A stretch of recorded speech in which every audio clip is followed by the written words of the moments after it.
Hey guys, welcome to the video. So in this video I wanted to discuss a really interesting question which has been I've been thinking about this.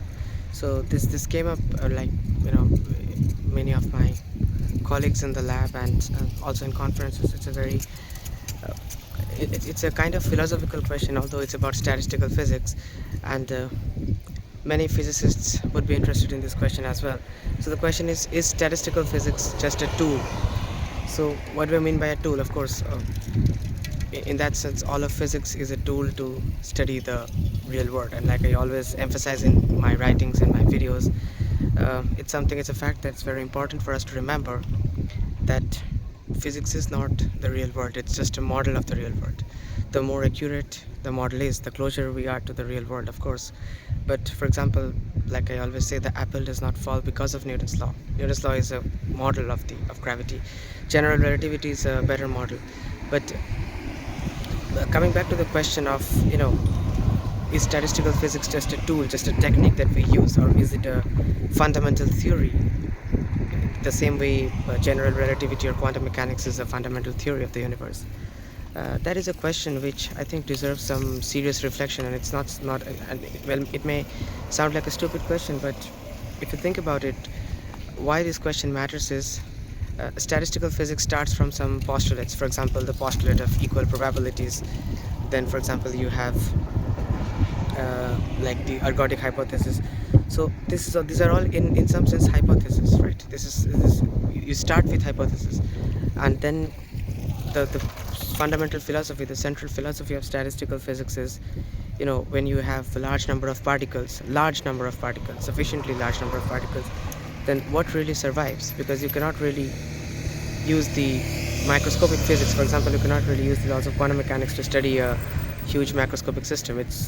Maybe it's possible in principle, but it's not possible in practice. You cannot solve Schrodinger's equation for a million atoms, right? Avogadro's number is 10 to the power 23 particles in 1 mole, right?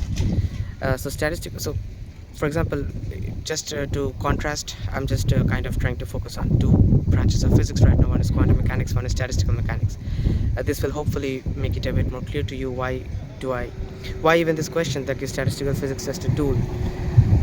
So in quantum mechanics, for example, we have in quantum mechanics, the central question which we're asking is, what are the laws governing the fundamental particles, for example atoms or subatomic particles? Like, what are the laws? And given that we know the initial state, we know the initial state of the system, how will the system evolve? So the evolution of a system in quantum mechanics is deterministic. It's unitary, but there are some problems, like not problems really, that's the way it is as far as we know, is that what happens between two measurements. So that's where the randomness or the uncertainty in quantum mechanics comes from. Although strictly speaking, the time evolution of a quantum system is deterministic. So in that sense, the central question we're asking in quantum mechanics is, what are the laws, right? So that's a very direct question. But in statistical physics, we're not even asking the same question. We're asking a slightly different question. We're asking, like, if we have a very complicated system which we cannot study using just using laws that govern individual particles, then what are the aspects of the system that we can ignore, and how can we simplify the system so that we can study it, we can say something about it? So if I put it in very simple terms, quantum mechanics is about translation, the way I like to see it. Maybe this is not a perfect metaphor, but I hope you will understand. So quantum mechanics is about translation in the sense that we translate the language, the physics of the subatomic particles in a mathematical framework, right, of linear algebra, basically. In statistical physics, I think it's more compression than translation, because we have to compress. You have a complex system with millions, like a lot of particles, and you cannot solve for each particle individually using, for example, Schrodinger's equation. So you need to compress. You have a lot of data about the system, but to make some comments about the system from a statistical physics point of view, you can ignore a lot of data, and you have to work with only a few of the information. So the point is figuring out what you can safely ignore, like what doesn't really matter macroscopically on average. So because there are some things, for example fluctuations, you have a large system, there are local fluctuations which maybe cancel out or maybe average out, so that you can ignore it if you want to comment on the macroscopic behavior of the system, because of course if you're looking at a large system, you're not really bothered about what each individual particle does, right? Because we're not in quantum physics. So then the very philosophy of this field that we call statistical physics is very different, in the sense that it's more about compression. You try to compress the information and try to extract the useful information that you need to make some general comments about the macroscopic behavior of the system. In quantum mechanics, it's more about in a way translation, but well, I'm not saying there are no assumptions in quantum mechanics. Of course there are, and yeah, real world is not so simple. Even in real world, if you study quantum systems, there are effects of noise and stuff. But what I'm trying to say what I'm trying to emphasize on right now is this difference in the philosophy. What are the laws versus if we ignore the laws that really do not affect the macroscopic behavior of the system, then what survives? This is the two different questions that quantum mechanics and statistical mechanics is really asking. So then let's come back to the original question: is statistical mechanics just a tool? Well, what do you mean by a tool? So, I really don't know the person I first heard make this question. It's an extremely important and interesting question, but I don't know what he had in mind exactly, like what he actually understands by tool. But I'll try to answer the question in my own way, and of course I would leave it to my viewers. I would really like to hear your feedback, your comments on the video, because this is a question which I find very intriguing as well, and I would like to discuss further on this. But so to me, a tool, of course, a tool is something you use to answer you. So let's say you have a question and you have a question to answer, you have a system to study, and you must use some tools to study the system, because if you do not do something to the system, the system is not going to reveal answers to you. If you just look at the system and just ask it, hey, how do you work, it's not going to answer, right? So that's the thing. So in that sense, all of physics is a tool. You have some initial conditions, you can use the equation to predict the behavior of the system. But if you're asking if statistical physics is a tool, I think what you're really asking is whether it is as fundamental a theory of like quantum mechanics or general relativity, or is it just a technique that we apply to study complex systems that quantum mechanics or, for example, general relativity cannot deal with. So in that sense, I would say, like, what is your difference, what is your I would say definition of a tool? So if tool is something you use to answer question or just study the system at hand, then of course statistical physics is a very useful tool, and I think nobody in their right mind would doubt that. So in that sense, it's an extremely useful, extremely important tool. But then the next question, the next intelligent question we can ask following this line is whether it has predictive power. Because if you look at quantum mechanics and even general relativity and compare with its statistical mechanics, predictive power is something which deserves careful discussion. So what is the predictive power of quantum mechanics? Well, it has predicted a lot of things. For example, it has predicted antimatter, the antiparticle. It was kind of like a theoretical prediction from quantum mechanics, Dirac's formulation. It has predicted, then if you look at extensions of quantum mechanics like quantum field theory, it has predicted many particles, most of in particle physics, the standard model, most of which were validated by experiments. For example, the Higgs boson, the most recent, to the best of my knowledge. Then again, there was the recent the muon G-2, but it was more of a experimental discrepancy. Again, particle physics is not my field, so I don't want to make any I don't react like I know in detail. But yeah, so basically that. And then of course there has also been predictions of quantum mechanics, direct or indirect, in other fields like superconductivity, for example, and stuff like that, semiconductor, everything, quantum tunneling. So it has a very good predictive power. General relativity, of course, it has predicted black holes, and then it has predicted the precision of the orbit of Mercury. All of these were kind of validated by experiments, so that's a very good predictive power. So if you look at statistical physics, I wouldn't say that statistical physics has got no predictive power, but its predictive power is different from the way quantum mechanics or, for example, general relativity works. For example, statistical physics is more concerned about universality classes and families of interaction. So if you have the same type of interaction, then you get the same kind of physics. For example, the same scaling laws, the same critical exponents, no matter whether you're studying a fluid, whether you're studying a magnetic system, whether you're studying, no matter your length scale or even your energy scale. So in that sense, the way I like to put it, and I was recently at a conference in Germany, and I met someone who is from Japan, and he was a student. He is a student, he has worked directly with Kuramoto himself. So the conference was on Kuramoto model, And I don't know how many of you know, but the Kuramoto model is really the paradigmatic, like the best one of the he was the pioneer in the field of synchronization. So it's a nonlinear dynamics. It's a model that explains synchronization in oscillators. It's a very useful model to study. Like, it has applications in a wide range of phenomena: biological systems, circadian rhythms, then power grids, many more. I could go on. And this was this conference in Germany very recently. It was on Kuramoto model. So I met this guy, and he has worked with Kuramoto himself, and he put it in a very useful way. I like the metaphor actually, that high energy physicists, or the traditional theoretical physics, if you look at quantum field theory, high energy physics, people have been looking at things vertically. So you try to unify everything vertically. You have for example, energy scales. So as you go down smaller and smaller, so for example, you start at the cosmological scale, where you have general theory of relativity, you have stuff like that.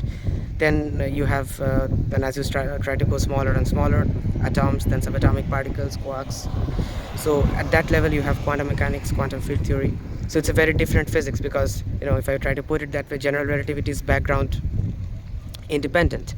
The background directly takes part in the physics, and it directly, how should I put it, it directly is a part of the theory. You don't have to fix it by hand.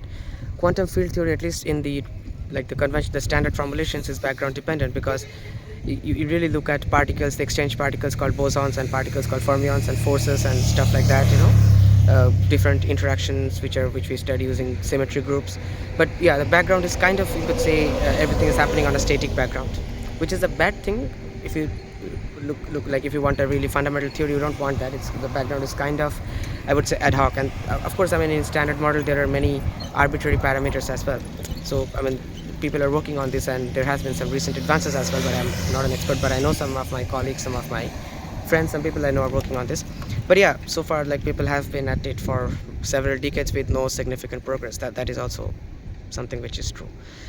On the contrary, so yeah, before I move to statistical physics, what I meant by vertical was that, so as you move down in the length scale, so as you go smaller and smaller from big systems to atoms and subatomic particles, and then you're also kind of, in a way, looking at higher and higher energies, because, for example, in the singularity, or in a black hole singularity, or at the Big Bang, for example, it was just a point particle, like, it was just a fluctuation in space-time, and that was like extremely high energy. Everything was condensed in a single point. So at very high energies, this is the assumption, basically, this is the view. At very high energies, everything is unified. So what appears to be different systems, different forces, different interactions, like, for example, you have 4 fundamental forces in physics, right? I'm not talking about gravity right now, but if we look at the other 3 forces, they have been unified by the electroweak theory, for example, like the grand unified theory. So you have electromagnetic interaction, you have weak nuclear interaction, you have strong nuclear interaction. And these 3 interactions, they look very different to us today, because we live in an era of the universe where there has been, like, symmetry breaking.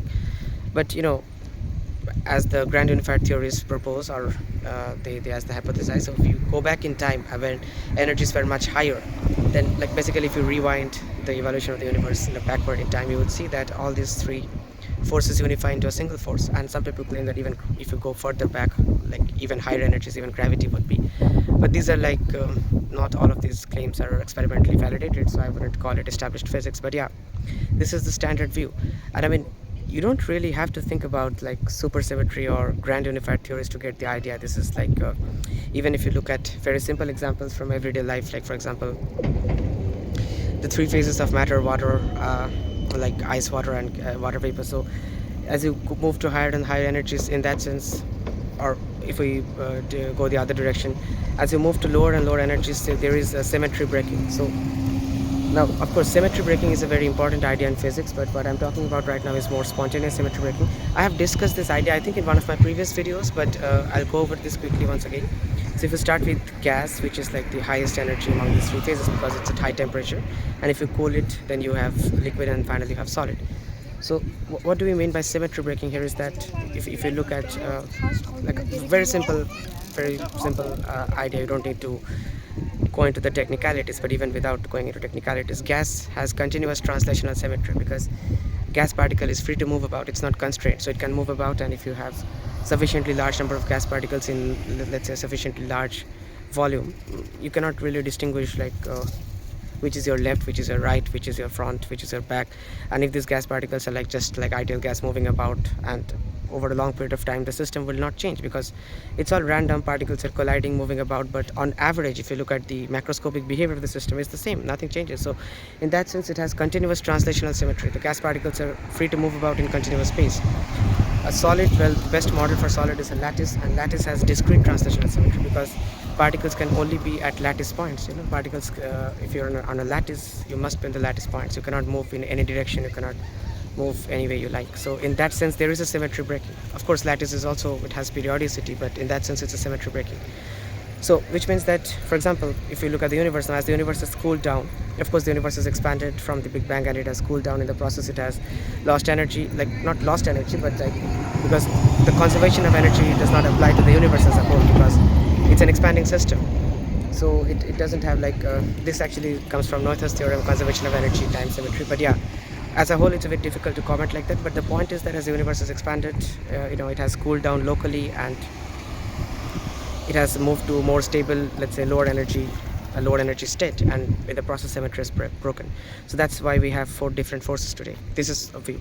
But if you just try to like take a step back and recall, you're looking at looking vertically, because you're looking at different energy scales. So when we have energy of this, then all the forces are unified. Then as we move down in energy, we have symmetry breaking. So the standard, like the traditional dream of physicists is to the unification and everything. It's kind of like a vertical unification, because if you can string theory, for example, at extremely small dimensions you have the strings, and at extremely high energies you have the strings. Like, to probe the level of strings, you need extremely high energies. That's what I mean to say. And the strings are supposed to unify all the 4 forces, because yeah, well, and if you don't live, I'm not an expert to explain string theory to you in a YouTube video, but like, point is, the philosophy of this approach is vertical unification. Statistical physics, on the other hand, works slightly different. It's horizontal unification. The way I say, why do I say horizontal?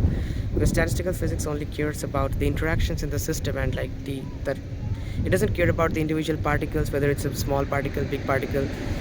Because if you have a sufficiently large number of particles and they follow similar kinds of interaction, similar kinds of patterns, similar kinds of physics, then whether you're looking at 1 billion humans interacting in a society or 1 billion gas particles, you will get some similar behavior. Of course, it's not as simple as that. This was just a very rough example, and always these kind of assumptions always hold in when you actually have an infinite number of particles. So there will always be some effects, finite size effects, other complications, errors. So this is like, these kind of statements is just to give you the idea, but the point is that very different kinds of physical systems, right? Will they behave the same? For example, they have the critical exponent, universal constants, scaling laws. They behave the same. If the physics is the same, by that, for example, it doesn't matter exactly what system you're looking at, what are the properties of the individual constituent particles, but what matters is, like, you kind of coarse grain. This is a very useful term in statistical physics, or the study of complex systems, coarse graining. So if you coarse grain the system to its basics, like, okay, I have this many agents and they are following this kind of interaction, that's it. I don't care about individually what the agents are, whether they're particles, whether they're oscillators, whether they're this, that, I don't care. Then they follow the same kind of physics, of course, like for example, you have this universality classes and stuff. So that is the philosophy of statistical physics, is that it tries to unify things horizontally. Maybe horizontally is a slightly misleading metaphor if you try to think of it that way, but the reason I say horizontally is I'm trying to contrast with the high energy physicist approach of unifying vertically, right? But here you're not really bothered about, for example, if you have a fractal kind of thing, you can have scale invariant. So the same kind of physics survives no matter the length scale. So whether you're looking at short range interactions or long range interactions, for near the criticality, when the system approaches criticality means the critical point. So this is just a point at which a system transitions to a new phase. It's a phase transition. So near criticality, near a phase transition, the system, it shows similar kinds of behavior, similar kinds of physics, regardless of the length of the system, the microscopic details of the system.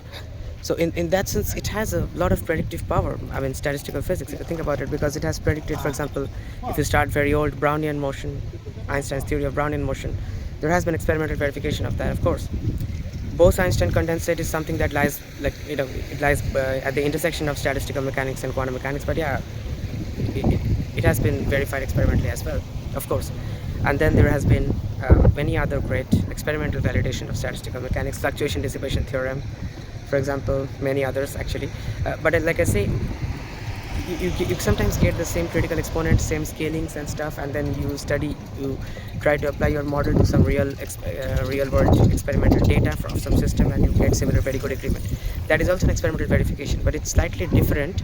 Like the predictive power or the nature of predictions of statistical physics is slightly different, because it's not quantum physics or astrophysics. Statistical physics cannot make a particular prediction, like for example, on that day, on during that eclipse, that star will, like the light from the star will bend by this many degrees by this angle due to the gravitational field of the sun. So that's a very exact prediction. The statistical physics usually do not make predictions like that. Or if we take the example of quantum mechanics, no, statistical mechanics cannot make a prediction like, yeah, there is a particle which is chargeless, but it has a mass of this much electron volts, blah blah blah. So maybe you'll be finding this particle from a collider experiment if you are able to probe an energy which is higher than like a minimum threshold energy. So this is not the kind of prediction statistical physics is able to make, but that doesn't mean it has no predictive power. That doesn't. So I mean, there are some physicists who say that statistical physics is just a technique, it's just a tool. It's not fundamental. It's not a fundamental theory of physics in the same way as quantum mechanics or general relativity, because it doesn't have that kind of predictive power. I would say that's a kind of like a stupid argument, because statistical physics has predicted a lot of stuff which has been validated experimentally. It's not just theoretical prediction, and it has many applications. Nowadays people are applying statistical mechanics to biological systems, social systems, complex systems. So given all of that, I would say statistical physics is not a tool. It's much more than a tool. But its philosophy, its approach, the question it tries to answer, the way it works is very different from quantum mechanics or general relativity, or usually let's call it traditional physics, but don't take it otherwise. I mean, statistical physics is a very old branch of physics as well, so I'm not saying like it's very new, but I think we are learning the wide range of potential possible applications of statistical physics recently. So it's, in that sense, its applications are less studied, or let's say less exploited, than quantum mechanics or general theory of relativity. Yeah, so that's what I mean to say. And another point I would like to discuss in this video. So based on predictive power, based on this everything, I think like the right question to ask is not which is more important, or it's not like a fight, a rivalry between statistical mechanics and quantum mechanics. That's a very stupid way to put it. But what we can say is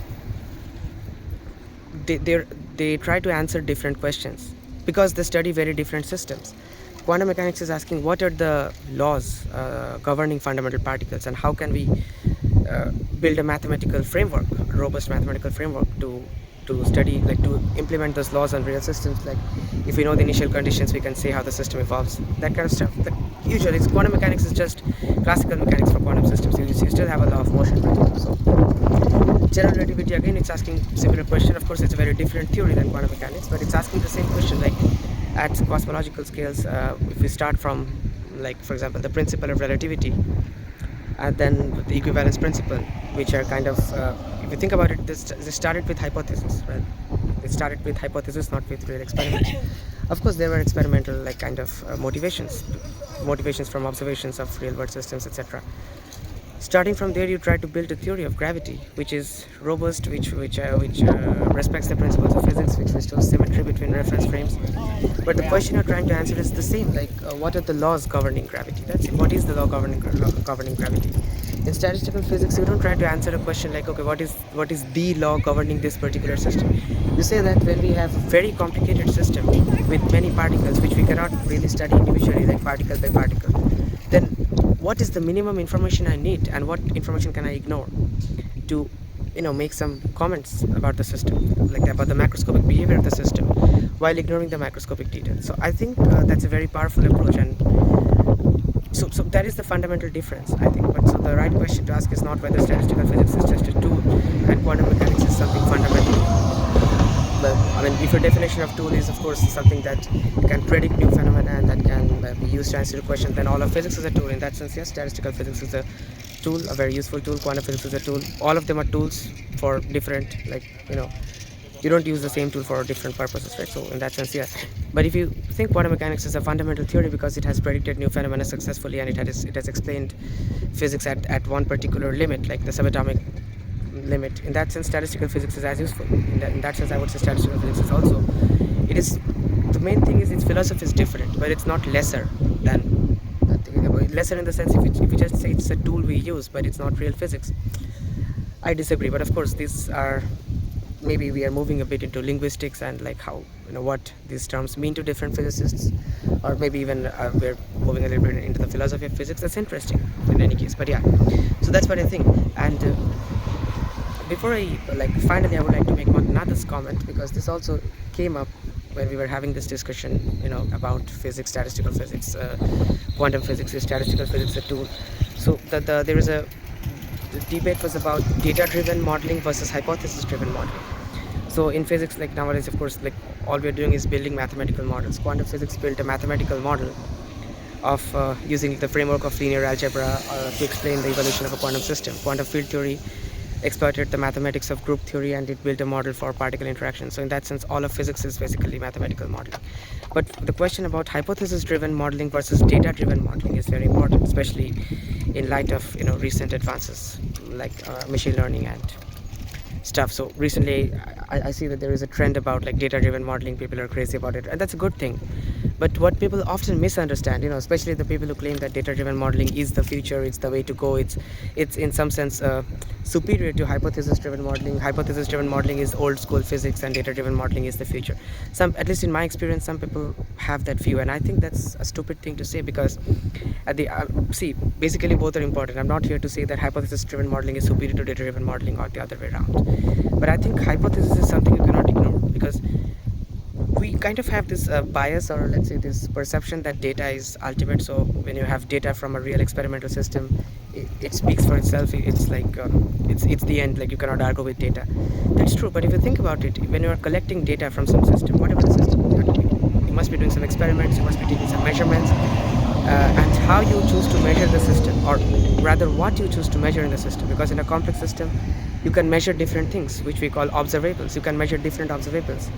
So some of them can actually motivated by theory. If you have a theory for one particular observable, then you're going to measure that observable so that you can compare your theory with the experiment.